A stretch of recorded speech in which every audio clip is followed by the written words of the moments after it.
Hello and welcome back to my channel, and today I will be discussing or talking about what it's like living with a disability. I was born with cerebral palsy, and for me that means that I can't walk on my own, but pretty much anything else I can do just like everybody else. I go to school, I hang out with friends, I perform, I sing, which some of you might have seen some covers that I put on this channel. Yes, living with a disability is not easy. It requires being humble because you have to accept help, but it also teaches you you're stronger than you ever would think you would ever be able to be, because you have to be like, I'm not in a great mood today because I feel this type of way about my disability, or I'm walking down the street and somebody's staring at me. What do I do? What do I say if they start laughing at me, or a little kid asks their mom, oh, why is she like that? Or what happened to her? Or if somebody just walks up to you and say, did you get hit by a car? Or people they see you coming and don't hold doors. What do you do? So I'm here to answer all those things.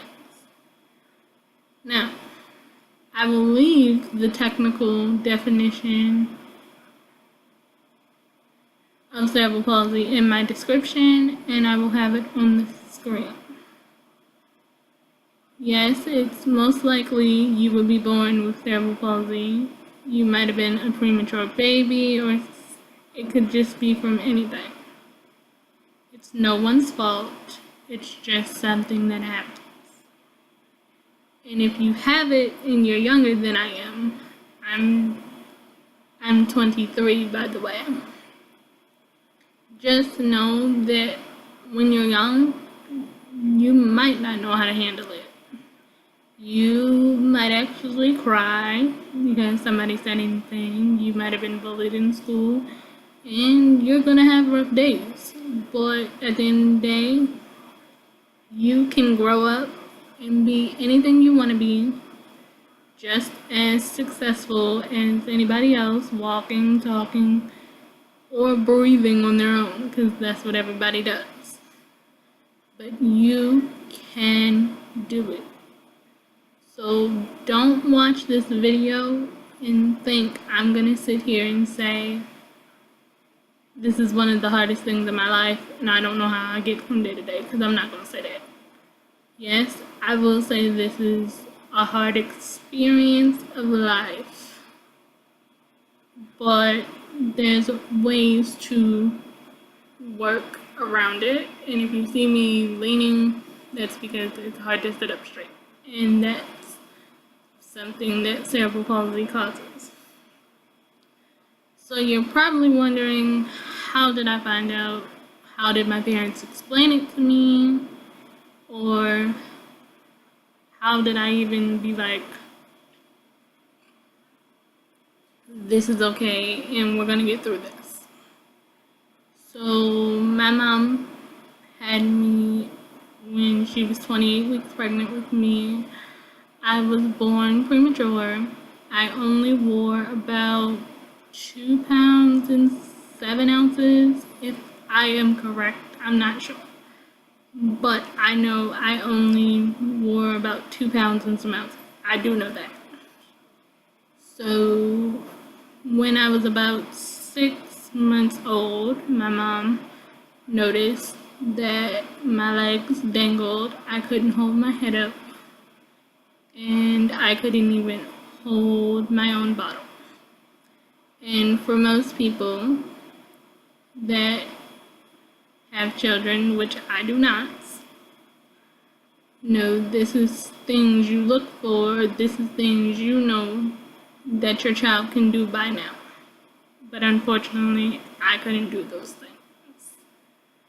And my grandmother had told her she's just developing late, and some other doctors said when I get older I'll be able to do those things. But my mom took it upon herself to have me go see a specialist, and that's how they found out that I have cerebral palsy.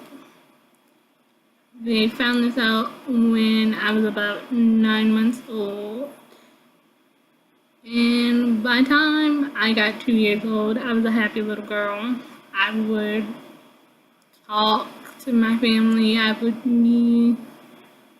just honestly think, I'm little, I'm gonna have fun, and this is what it is.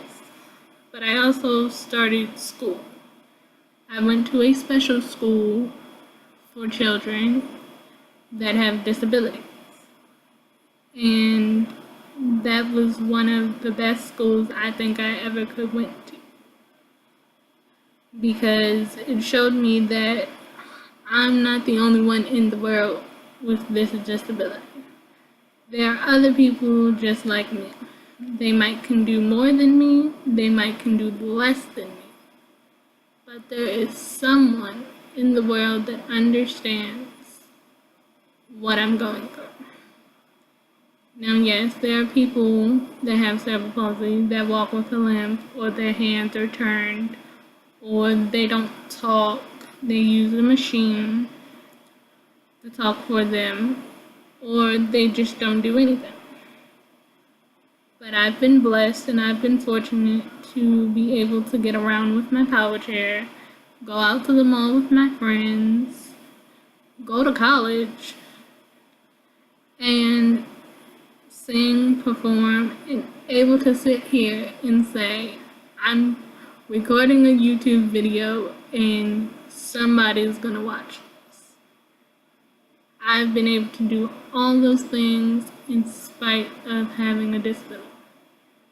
Now, it wasn't easy getting to this point, because I did go to a school with people that had disabilities, but I learned how to read and write just like everybody else. It took me a lot longer to do the work because I don't write as fast as everybody. My hands have a hard time keeping up. My handwriting isn't perfect, but it's legible for people to read. And if I can't keep up, then I'll type it. I can type faster than I can actually write with my own hands. But going through school, after leaving this wonderful school where everybody was just like me, I was thrown into what I would call the real world. Coming to the realization that I'm not in my little bubble anymore, where everybody don't have disabilities. There's people walking, talking up and down the street, not even noticing me. If they're noticing me, they're pointing at me, they're talking behind my back. So going through elementary school, yes, I was bullied. People wondering why am I here? I'm not as smart as them. Even teachers questioning, am I going to be able to keep up? But yes, I can keep up. Yes, in school, I did have somebody write my notes for me just to keep me on track with the classes. I would listen to the teacher while she's explaining what they're doing. And if there was notes to copies, I had an assistant copy them. But when it came down to doing my own work, I did them. I answered the questions, I would raise my hand, I would take regular tests, math tests, English tests. I didn't like English, I still don't like English, but English is something you need. But when it came to taking tests, I was not good at that, because it seemed like I would always run out of time. Everybody would be finished before me. So eventually, when I started regular school, I got what they call an IEP, which is a thing they set up for you saying what you require to get you through school. which for me, that means I need an assistant. And when it comes to taking tests or doing schoolwork, I needed extra time to finish it. That does not mean somebody else did it for me. That does not mean I didn't do my own work. It just took me a little bit longer. So in school, I did get good grades. I got A's and B's. I worked really hard. When it came to middle school, I still did get bullied a little bit here and there. But I made friends along the way, and I still had my friends, which are some of the people that are my best friends 20 years later, that are just like me, that have a disability. We talk about everything. We talk about what our life is like now compared to then. We can have conversations that I can't have with other people. I can't ask my mom how would she feel, how does she feel about people staring at her because she's different. My mom is able to walk and so is my dad. I can't ask my siblings that because all my siblings walk. I'm the only one in my family that has a disability. So when I have questions like that, or my friends have questions, we talk to each other. But I do have a best friend that's more like my sister that doesn't have a disability, and she treats me like a normal person. My family treats me like a normal person. They tell me if I ask them to get me some water and I'm close to it, they be like, girl, you can get it yourself. Or if I'm hungry and no one's here, I know how to go in the kitchen, turn on the stove, turn on the oven, and cook. Thank you, Food Network, because I learned a lot from watching the Food Network and learning how to cook, and from my mom, my grandma, my dad. I learned a lot from cooking and just watching it on TV. I like learning things. I learn better when I'm watching you do it than you actually sitting here and telling me what to do. So after middle school, I would say I still wasn't the confident person that I sound like sitting here talking to you, telling you this story. I was always afraid people were going to judge me because that was my only experience of people judging me all the time. But it came to high school and I was like, I know how to deal with this. I know how to be myself. And if people are not okay with me, they need to learn to say it. Sometimes I have to tell people, don't ask me what I can't do. Ask me what I can do. And if I need your help, I will ask for it. No, I'm not embarrassed, and don't feel bad for me. Don't feel like I can't do it, because if I can't do it, I will find a way to do it. I know there's not always going to be someone around to help me. There are going to be moments where I'm by myself.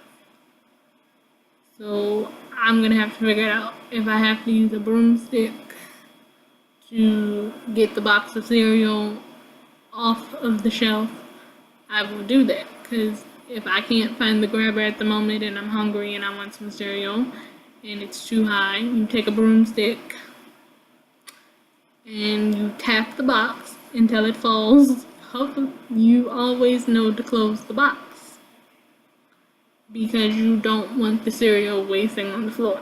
I've had those moments where there have been cereal on the floor, or it could have been pudding, it could have been vegetables on the floor because I've dropped them. Even when it comes to milk. I don't like spilling milk, but I know it's going to happen because it's not a guarantee that my hands are going to be in the best mood during the day. It's not, it might be a tremor here and there. I could be sleeping in bed and all of a sudden my legs are going to shake, but I'm not going to be like, oh my gosh, why is this happening? I know why it's happening. It's going to happen. It's going to last a minute to 30 seconds, sometimes longer. but I'm gonna come out okay. There's gonna be days where I'm in pain, but I'm gonna be okay.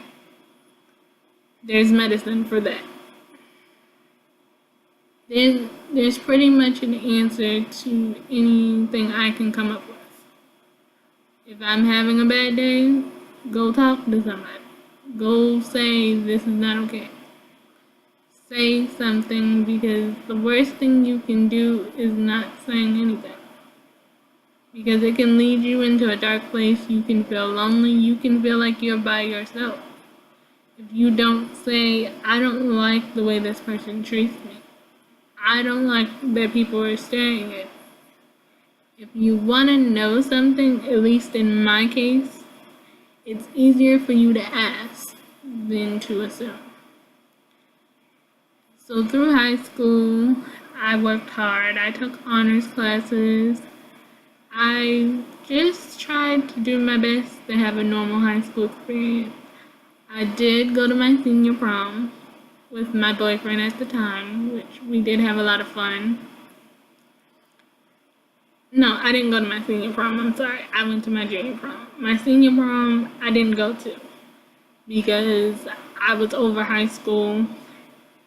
I finished high school in January, and all I had to do was go back and graduate. And I can say graduating high school and getting to walk across the stage, or if you wanted me to say it, roll across the stage. Yes, there was a ramp to where I could get on stage at my graduation, but I didn't care. I was graduating. And that's not something a lot of people can say, because who knows why they didn't finish. All I know is that I did it with a disability, and now I'm going to college. Now, my college experience is a whole different thing. I did want to go to a 4-year college where you go on campus and have the whole college experience. But that didn't work out because, one, I needed an assistant again. And then I had a few health issues where my legs would just stop working and I couldn't move for days at a time. And it still does happen, but it's manageable. So I decided I still want to go to college, so I'm going to go online. So from day to day, I have my assignments posted, and they're posted for everyone to see. I respond to my other classmates. I do the work, I do the research, and I'm doing pretty well. I'm in my junior year, and I'm studying fashion and marketing. And I enjoy it. The only thing I don't like about college right now is that I have to draw. I don't like to draw because I can't draw. But I know everybody's blessed with some sort of talent. So if I want to draw something, if you hear somebody screaming, those are the people outside. But drawing is not going to stop me from graduating either. I'm not a big fan of art, but this is something I need to do to graduate, so I'm going to do it. I'm going to work hard, and I'm going to do the best that I can. I talk to my teachers, we have conversations, I even conversate with the people in my class. It's all done over internet, and it's not easy because you have to be disciplined, because there's nobody like saying your assignment is due this day. There's nobody sitting next to you saying you have to get this done. But that's in any college experience. The assignments are posted. All I can say is the best thing that I can do. They're already posted for the whole course. You follow it weekly. I put it in my phone, turn on my notifications 2 days before my assignments due, sometimes at the beginning of the week. My phone will go off and say, well, such and such is due this day. So I make sure it's done. I post it to the discussion board, and my teacher grades it. And to be out with my friends, I go to church every Sunday. on my own. My mom does come with me sometimes, but we go to 2 different churches. So to do that, I have to use a mobility service that is a bus that I get on with my chair because it has a lift. Thank goodness for lifts, because my chair wouldn't fit in every car because there's not a lift or it's too big to fit in a trunk. So mobility is pretty much a lifesaver when it comes to travel, and I want to travel on my own. Now, if I do have to travel where I can't use mobility to get there because it's too far of a distance, there's a fold-up chair and I can slide in and out of somebody's car and then somebody will have to push me. But I prefer not to do that. So it's like mobility. You set it up the day before or a week in advance if you use the internet. And they call you when they're outside. They call you when they come pick you up. You set it up and you go. They drop you off right in front of your location, which is the best thing because you don't have to ride up the street or worry about there's a pole in the way so I can't use this curb or I'm going to hit a pole. So that's what it mostly is. I hope this video helped somebody or made somebody realize that if somebody has a disability, if they want to tell you, just ask. So if you want to know something, just ask. Don't ever assume. And if they want your help, they'll ask you for it. But it's okay to offer. The best thing you can do when you see somebody, or you see me if that's the case, and you see a door, the best thing you can do is open it. Because doors are a struggle if there's not a button that automatically opens the door. And 9 times out of 10, the only time you're going to get a door that automatically opens is if you're like going to a public place, like a hospital or something, or a doctor's office or something like that. So I hope this video helped somebody, or it just gave you a little bit more insight to what my life is like, or it answered some questions that you've always had. So thank you for watching, and I will see you guys soon.